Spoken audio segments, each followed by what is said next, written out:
शिक्षा विभाग के पाठक के आदेशों से बाहर निकल रहा है। नमस्कार, दर्श न्यूज में आपका स्वागत है। मैं हूं अनुराग। के पाठक जो लंबी छुट्टी पर गए हैं, शिक्षा विभाग के अपर मुख्य सचिव के तौर पर कार्यरत थे, लेकिन लंबी छुट्टी पर चले गए हैं। अब छुट्टी से वापस आएंगे कि नहीं आएंगे, इस बात की चर्चा तेज है, क्योंकि एसीएस एस सिद्धार्थ ने कमान संभाल ली है और एस सिद्धार्थ धड़ाधड़ आदेशों को बदल भी रहे हैं जो के पाठक के राज में दिए गए। जी हाँ, के पाठक के राज में बहुत सारे ऐसे आदेश दिए गए जिससे शिक्षक असहज हुए और उसका विरोध हुआ, खासकर स्कूलों की टाइमिंग को लेकर। स्कूलों की टाइमिंग 9 से 5 किया गया, जबकि सीएम ने आदेश दिया था कि 10 से 4 स्कूल चलेंगे। तो ऐसी स्थिति में टाइमिंग बदला नहीं, शिक्षकों पर कार्रवाई होती रही, जांच होते रहे। तो वो एक मसला था। स्कूल जब मॉर्निंग हुए तो उसमें भी टाइमिंग ऐसी कर दी गई 6:30 बजे से और 12 बजे तक, और शिक्षकों के लिए 1 बजे के बाद 1:30 बजे तक छुट्टी होने का आदेश जारी किया गया। तो ऐसी स्थिति में फिर असहज स्थिति आ गई। तो स्कूलों की टाइमिंग को लेकर परेशानी थी। उसके अलावा स्कूलों के निरीक्षण में जिस तरह से अधिकारी मनमानी कर रहे थे, डीपीएम, बीपीएम और टोला सेवक को निरीक्षण का जिम्मा दिया गया था।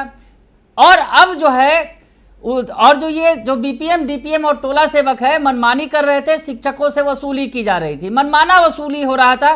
तस्वीरें भी सामने आई थी पिछले दिनों, जिस तरह से कि एक हेडमास्टर साहब बेहोश हो गए, जिस तरह से बीपीएम पहुंचकर घूस मांग रहा था। उसके बाद शिक्षकों ने उसे घेर लिया। ये तस्वीर निकलकर सामने आई। यानी खूब मनमानी चल रही थी स्कूलों के निरीक्षण के नाम पर। बीपीएम, डीपीएम और जो टोला सेवक हैं या फिर जो ऊपर के अधिकारी हैं, अपना पॉकेट भर रहे थे। ये बात भी निकलकर सामने आई। तो इन सब चीज़ों में जहां असहज स्थिति पैदा हो रही थी, अब तेजी से बदलाव देखने को मिल रहा है। कई सारे आदेश जारी किए जा रहे हैं। एस सिद्धार्थ जो हैं, नए जो अधिकारी हैं, काफ़ी सुलझे हुए हैं और काफ़ी सीनियर अधिकारी हैं और नीतीश कुमार के काफ़ी करीबी हैं। कई सारे बड़े पोस्ट पहले से वो संभाल रहे हैं, बड़े बड़े विभागों को, और शिक्षा विभाग की कमान फिलहाल उन्हें अतिरिक्त प्रभार के तौर पर दिया गया है। हालांकि माना यह जा रहा है कि अब के पाठक वापस आएंगे कि नहीं आएंगे, उनकी छुट्टी हो जाएगी और एसीएस जो एस सिद्धार्थ के जिम्मे शिक्षा विभाग है, वो शायद उन्हीं के पास रह जाए। तमाम तरह के कयास लग रहे हैं, लेकिन जिस तरह से धड़ाधड़ सुधार किए जा रहे हैं, और आपको बताएं कि जिस तरह से अभी केंद्र में नई सरकार बन रही है और सीएम नीतीश कुमार बड़ी भूमिका में है, किंग मेकर की भूमिका में है, और जिस तरह से इस बार बीजेपी की सीटें कम हुई हैं और सहयोगी दल अब जो है महत्वपूर्ण भूमिका में आ गए हैं, वैसी स्थिति में नीतीश कुमार का रुतबा काफ़ी बढ़ गया है और अब बदलाव भी देखने को मिल रहे हैं और आगे की तैयारी हो रही है। क्योंकि विधानसभा चुनाव है 2025 में। वैसी स्थिति में कहाँ कहाँ गड़बड़ियाँ हुई हैं, कहाँ कहाँ परेशानी है, और उन परेशानियों को दूर किया जा रहा है। खासकर रोजगार के मुद्दे पर, नौकरी के मुद्दे पर सरकार सजग दिख रही है और धड़ाधड़ जो है अब आदेश भी जारी होने लगे हैं। नौकरियों के लिए जो वैकेंसियां आने लगी हैं, कल ही पंचायती राज विभाग के द्वारा 15,000 से ज़्यादा नौकरियां जो है वो उसका जो वैकेंसी सामने आई। उसके अलावा कृषि विभाग में भी वैकेंसी आने वाली है और उसके अलावा स्वास्थ्य विभाग में। तो यानी जो तमाम विभाग हैं खंगाले जा रहे हैं और 10 लाख जो नौकरी देने का वादा है वो पूरा करने के लिए अब प्रयास शुरू कर दिए गए हैं। साथ ही साथ जहां सहज असहज स्थिति बनी हुई है, खास करके शिक्षा विभाग में, तो शिक्षा विभाग में भी अब सुधार दिख रहा है और कहीं ना कहीं आने वाले दिनों में, यानी 2025 के लोग विधानसभा चुनाव को देखते हुए अब जो सरकार है, बिहार की सरकार, वो किसी की नाराजगी मोड़ नहीं लेना चाहेगी। वैसी स्थिति में तस्वीरें बदल रही हैं। तस्वीरें बहुत कुछ बदली हैं। पिछले दिनों टाइमिंग बदल गई।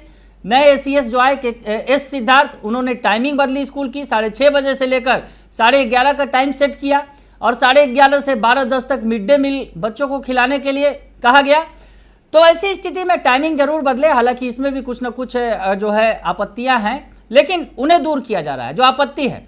और खास करके अब जो है निरीक्षण को लेकर जिस तरह से आपत्तियां थी शिक्षकों को, और जिस तरह से बीपीएम, डीपीएम और टोला सेवक जैसे जो मतलब अगर कहा जाए कि शिक्षकों से भी कनीय थे और वो निरीक्षण कर रहे थे, तो ऐसे लोगों को अब जिम्मे से बाहर कर दिया गया है। अब यूँ कहे कि अब कमान सीधे सीधे शिक्षा विभाग के हाथ में चली गई है।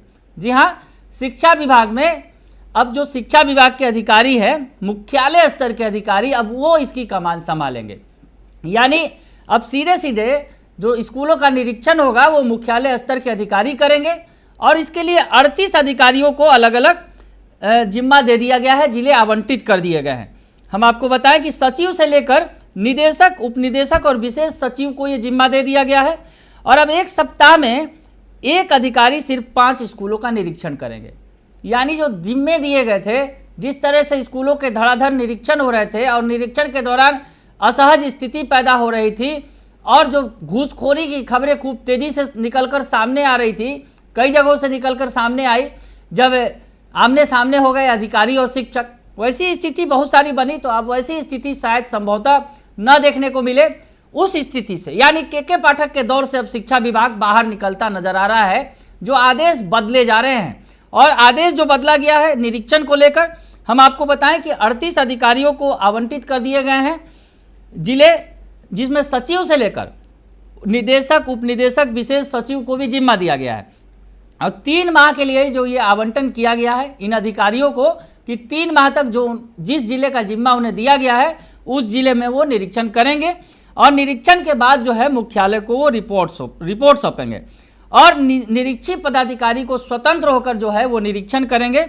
और गुणवत्ता, जो खास करके जिस तरह से निरीक्षण के दौरान शिक्षकों को प्रताड़ित किया जा रहा था, जिस तरह से शिक्षकों को कहा जा रहा था अगर 2 मिनट भी स्कूल अगर लेट आते हैं तो उन्हें भय दिखाया जा रहा था कि अगर आप लेट आते हैं तो आपको 1 सप्ताह का वेतन कटेगा। इस तरह से अधिकारी भयादोहन करके पैसे वसूल रहे थे, ये खबरें खूब आई। तो ऐसी स्थिति में अब जो है जो निरीक्षण होगा उन चीज़ों पर ध्यान न देकर शिक्षा की गुणवत्ता क्या है, स्कूलों में किस तरह की व्यवस्थाएं हैं, स्कूलों में बच्चे पढ़ाई कर रहे हैं कि नहीं, बच्चों को पढ़ाई के लिए क्या कुछ परेशानियां हैं, इन बातों को फोकस्ड किया जाएगा। यानी जो जिस तरह से फोकस्ड हो गया था, जो नीचे के अधिकारी थे, बीपीएम और डीपीएम और तमाम जो अधिकारी थे, वो जब निरीक्षण को जा रहे थे तो पैसे खा रहे थे और शिक्षकों को भयादोहन करके उनसे पैसे वसूले जा रहे थे कि आप लेट आ रहे हैं स्कूल में, तमाम तरह की बातें जो की जा रही थी। लेकिन ये निरीक्षण पहले की निरीक्षण से अलग होगा और गुणवत्तापूर्ण शिक्षा पर विशेष ध्यान दिया जाएगा। यानी शिक्षा का स्तर सुधारने के लिए क्या किया जाए, न कि शिक्षकों का भयादोहन किया जाए, शिक्षकों से पैसे वसूले जाए। निरीक्षण के नाम पर जिस तरह से ये खेल खूब चल रहा था, हालांकि के पाठक ने प्रयास जरूर किए थे कि स्कूलों में शिक्षकों की जो उपस्थिति है वो 100% हो, इसका असर भी पड़ा, बच्चे भी स्कूल आने लगे। लेकिन इसके आड़ में अगर कहा जाए अधिकारियों ने खेल शुरू कर दिया था और अधिकारी और जो कनीय कर्मचारी हैं, जिन्हें जो नीचे के अधिकारियों को और कर्मचारियों को जिम्मा दे दिया गया था, वैसे में ये खूब खेल कर रहे थे, पैसे बना रहे थे। तो अब ऐसा नहीं होने जा रहा है।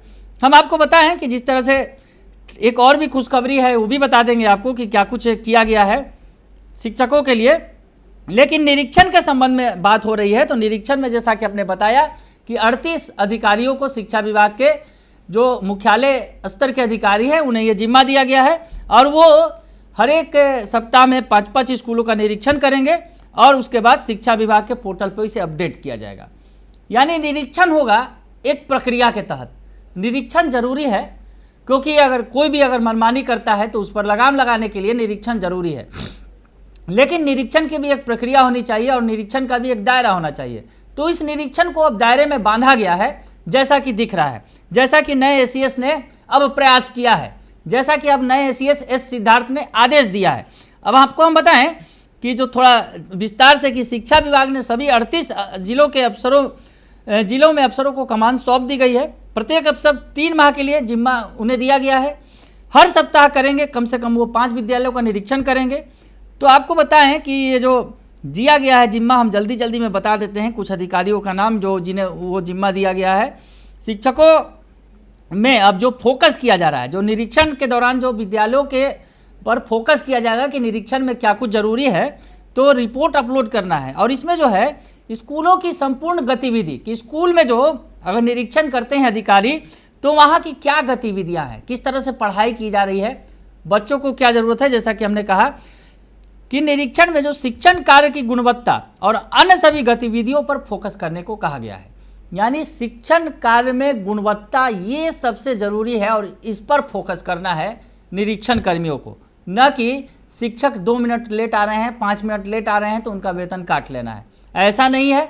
तो ऐसी स्थिति में जो बच्चों की पढ़ाई का भी अनुश्रवण करना है, इसकी रिपोर्ट शिक्षा विभाग के अनुश्रवण कोषांग को उपलब्ध कराना अनिवार्य किया गया है और बिना सूचना दिए गैरहाजिर पाए जाने वाले शिक्षकों के विरुद्ध कड़ी कार्रवाई भी होगी, ये भी कहा गया है। तो शिक्षक जो बिना सूचना के गैरहाजिर होंगे उन पर कार्रवाई की जाएगी, ये कहा गया है। उसके अलावा सबसे ज़्यादा फोकस बच्चों की पढ़ाई पर होगी, उनकी गुणवत्ता पर होगी। अब आपको बता दें, जो आदेश निकलकर सामने आया जिसमें शिक्षा विभाग के जो मुख्यालय स्तर के पदाधिकारी हैं उन्हें जिम्मा दिया गया, उसमें जो विभाग के सचिव हैं बैजनाथ यादव को दरभंगा का जिम्मा दिया गया है। बिहार शिक्षा परियोजना परिषद के राज्य निदेशक हैं जो बी कार्तिकेय धनजी को पूर्वी चंपारण जिले का जिम्मा दिया गया है। विशेष सचिव हैं सतीश चंद्र झा को बांका का जिम्मा दिया गया है। उच्च शिक्षा निदेशक रेखा कुमारी को मुंगेर जिले की जिम्मेवारी दी गई है।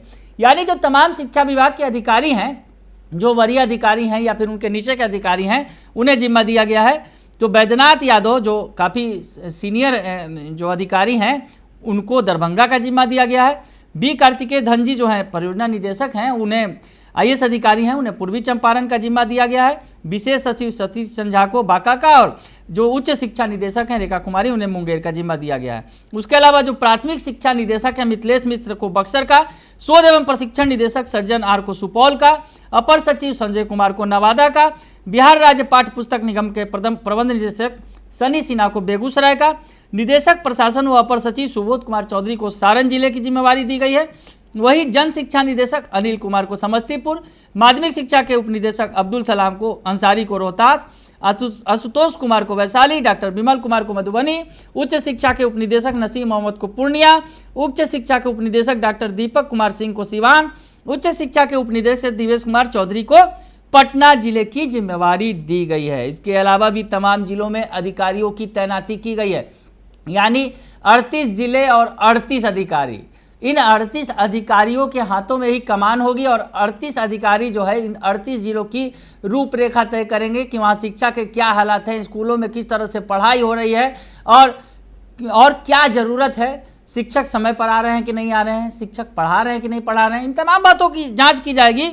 लेकिन एक जांच का दायरा होगा, जांच को दायरे में बांध दिया गया है और जांच को अब जो शिक्षा विभाग सीधे सीधे टेकल करेगा। शिक्षा विभाग सीधे सीधे देखेगा नीचे के जो अधिकारी हैं, जो BPM हैं, जो DPM हैं या फिर जो कर्मचारी हैं, अगर कहा जाए कि जो टोला सेवक हैं जिन्हें जिम्मा दिया गया था, इन तमाम लोगों को अब जिम्मेवारी से मुक्त कर दिया गया है। यहाँ तक कि BO और DO को भी जो अगर कहा जाए उन पर भी लगाम लगा दिया गया है और अब ये सीधे सीधे जो निरीक्षण का काम है शिक्षा विभाग के मुख्यालय स्तर पर ही होगा। बने रहिए दर्श न्यूज के साथ, तमाम खबरों से आपको अपडेट रखेंगे। फिलहाल के लिए इतना ही, धन्यवाद।